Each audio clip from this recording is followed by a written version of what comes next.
좋은 날입니다. 1월 9일 GT 묵상에 함께 하신 여러분 환영하고 축복합니다. 오늘은 로마서 3장 9절에서 20절 말씀으로 죄 아래에 있는 모든 인류라는 제목으로 하나님 말씀 나누겠습니다. 본문 말씀 함께 읽어봅니다. 그러면 어떠하냐? 우리는 나으냐? 결코 아니라. 유대인이나 헬라인이나 다 죄 아래 있다고 우리가 이미 선언하였느니라. 기록된 바 의인은 없나니 하나도 없으며 깨닫는 자도 없고 하나님을 찾는 자도 없고 다 치우쳐 함께 무익하게 되고 선을 행하는 자는 없나니 하나도 없도다. 그들의 목구멍은 열린 무덤이요 그 혀로는 속임을 일삼으며 그 입술에는 독사의 독이 있고 그 입에는 저주와 악독이 가득하고 그 발은 피 흘리는 데 빠른지라. 파멸과 고생이 그 길에 있어 평강의 길을 알지 못하였고 그들의 눈앞에 하나님을 두려워함이 없느니라 함과 같으니라. 우리가 알거니와 물은 율법이 말하는 바는 율법 아래 있는 자들에게 말하는 것이니 이는 모든 입을 막고 온 세상으로 하나님의 심판 아래 있게 하려 함이라. 그러므로 율법의 행위로 그의 앞에 의롭다 하심을 얻을 육체가 없나니 율법으로는 죄를 깨달음이니라. 오늘 말씀 9절에서 17절 말씀은 이렇게 선포합니다. 모든 사람은 죄인이다. 모든 사람은 죄인이라고 선포하는데요. 한번 살펴봅니다. 오늘 9절 말씀입니다. 그러면 어떠하냐? 우리는 나으냐? 결코 아니라. 유대인이나 헬라인이나 다 죄 아래 있다고 우리가 이미 선언하였느니라. 아멘. 자, 9절에서 하는 말이 무엇입니까? 유대인이든 헬라인이든 다 죄 아래 있다고 우리가 이미 선언했다라는 것을 다시 한번 상기시켜 줍니다. 자, 죄 아래 있다라는 거예요. 헬라인은 이방인을 말하죠. 그러니까 모든 인류는 죄 아래 있다. 자, 죄 아래 있다는 것은 죄의 권세 아래 있다. 죄의 지배 아래 있다. 이 말이에요. 죄에 사로잡혀서 죄에 갇혀서 내 마음대로 자유롭지 못하고 평안을 누리지 못하는 상태를 말하고 있습니다. 그것이 바로 죄 아래 있는 상태인데요. 그리고 이어서 10절부터 12절을 보면은 그 죄 앞에 죄의 능력 아래에 지배 아래에 갇혀져 있어서 사람은 무능력할 수밖에 없음을 설명합니다. 10절부터 12절은 계속 없다 없다 없다 이거예요. 의인은 없나니 하나도 없으며 깨닫는 자도 없고 하나님을 찾는 자도 없고 다 치우쳐 함께 무익하게 되고 선을 행하는 자는 없나니 하나도 없도다. 계속 없대요. 뭐가 없는 것입니까? 하나님을 찾지도 못하고 나아가지도 못하고 의지하지도 못하고 그냥 하나님과는 전혀 무관한 상태로 죄의 권세 아래 그냥 지배받고 있었다라는 것입니다. 이것이 죄입니다. 자, 이렇게 죄악 가운데 있을 때에 나타나는 현상은 뭐냐면 첫 번째는요, 말의 저주입니다. 13절, 14절을 보면요, 죄인들은 말로 범죄하게 되는데 목구멍, 혀, 입술, 입이라는 단어를 사용하면서 죄인의 범죄는 말로 시작된다라는 것을 알 수 있죠. 우리의 입에서는 하나님을 떠난 하나님 안에 있지 못한 그 사람들의 입술의 말들을 보면요, 저주스러운 말들이 많습니다.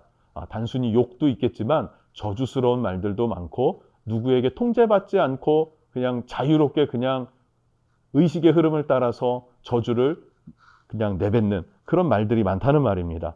또 두 번째로는 행동의 죄를 지적하고 있습니다. 15절에서 18절인데요. 15절에서는 살인이라는 걸 말하고 있고요. 16절에서는 파멸, 고통 이것을 말해주고 있고요. 17절에는 불안한 것들 말하고 있습니다. 이것이 무엇입니까? 죄로 인해 드러나는 행동들입니다. 현상들입니다.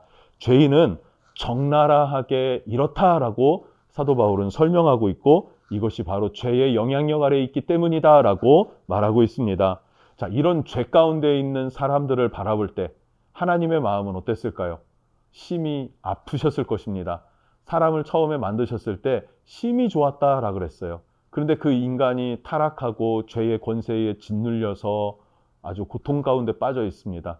그럼 그 사랑하고 기뻐하셨던 하나님은 심각하게 고통스러워하고 아파하신다라는 것이죠.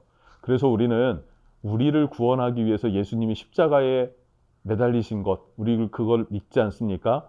우리로 하여금 나의 죄의 말과 행동으로 인해서 예수님이 십자가에 못 박히셨다라는 사실을 한 번 더 깊이 묵상할 수 있는 시간이 되면 좋겠습니다.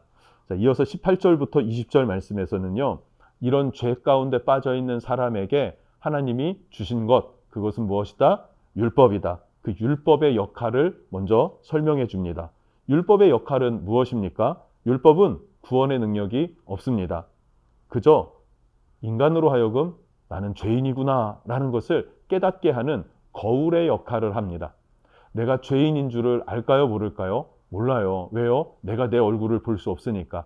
그런데 거울에 비춰서 내 얼굴을 보면 어떻습니까? 아, 이게 묻었구나. 검은 게 묻었고 빨간 게 묻었고 노란 게 묻었고 막 묻어있는 더러워진 내 모습을 보게 되는 것이죠. 옷도 그렇지 않습니까? 누더기 옷 같은 것들을 입고 있어도 내 몸에서 익숙한 것은 냄새가 잘 안 나요. 그러나 이것을 벗어놓고 보면 그 냄새가 아주 심각하구나라는 것을 느낄 수 있는 것. 그것이 바로 율법의 역할이다라는 거예요. 19절에서는 그래서 이 율법은 죄인들의 변명을 막습니다. 자, 19절을 보면 우리가 알거니와 무릇 율법이 말하는 바 율법 아래 있는 자들에게 말하는 것이니 이는 모든 입을 막고 모든 입을 막는다. 무슨 말일까요? 아, 하나님 몰라서 그랬어요. 이래서 저랬어요. 저래서 저랬어요. 난 죄인 줄 몰랐다라고 이런저런 핑계를 댈지라도 율법은 무엇입니까? 기준이 됩니다. 왜 더러운지를 보게 하는 것이 바로 율법입니다. 그래서 핑계할 수 없게 한다. 죄인임을 핑계할 수 없게 한다라는 거예요. 자, 두 번째로는 온 세상이 하나님의 심판 아래에 있음을 우리가 심판대에 서게 될 것을 알게 하는 것이 율법입니다. 자, 우리가 하나님 앞에 서게 될 것입니다. 그런데 죄인임을 깨닫게 되면 돌이킬 수 있는 기회가 주어지는 것이고요. 죄인임을 깨달을 수 있는 많은 상황들을 주셨지만 깨닫지 못하면 어떻게 됩니까? 죄의 문제를 해결할 수 없고 그대로 심판을 받게 된다는 사실이죠. 그래서 심판받을 수밖에 없는 존재, 운명인 것을 보여주는 것, 그것이 바로 율법이라고 말합니다.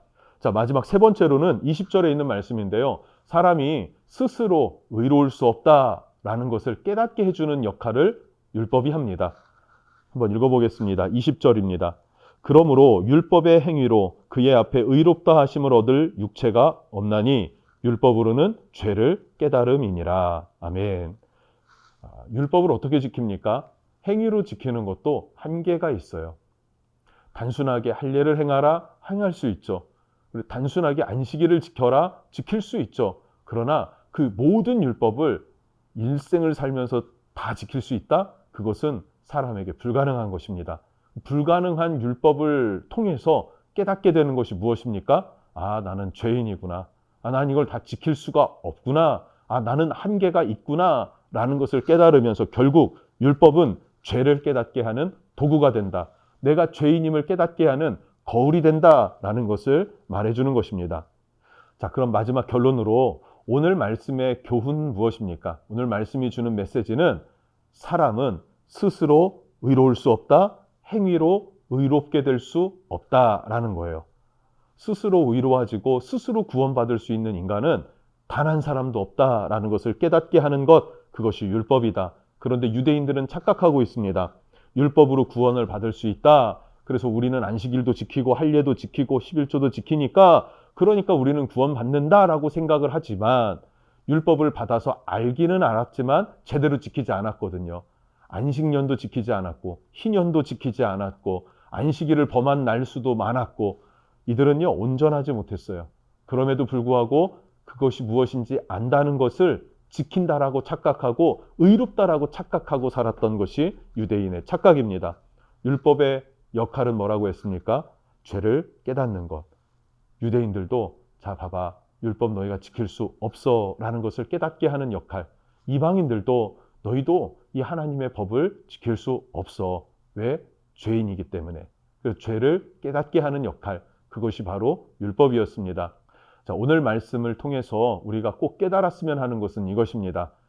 우리의 죄가 얼마나 무거운지, 그리고 이 죄의 문제를 내가 해결할 수 있는지 없는지 깊이 또 정직하게 생각해 볼 수 있었으면 좋겠고, 말씀 앞에서 죄인임을 깨닫는 은혜가 있었으면 좋겠습니다. 승리하시기를 주님의 이름으로 축복합니다. 기도하겠습니다. 하나님, 하나님께서는 우리가 죄인인 것조차도 모르는 상태에 있기 때문에 죄인됨을 깨달으라고 율법이라는 거울을 주셨습니다. 그래서 그 율법 앞에 나를 비춰보면 아, 나의 한계가 이렇구나. 나의 죄됨이 이것이구나라는 것을 깨닫게 하는 것.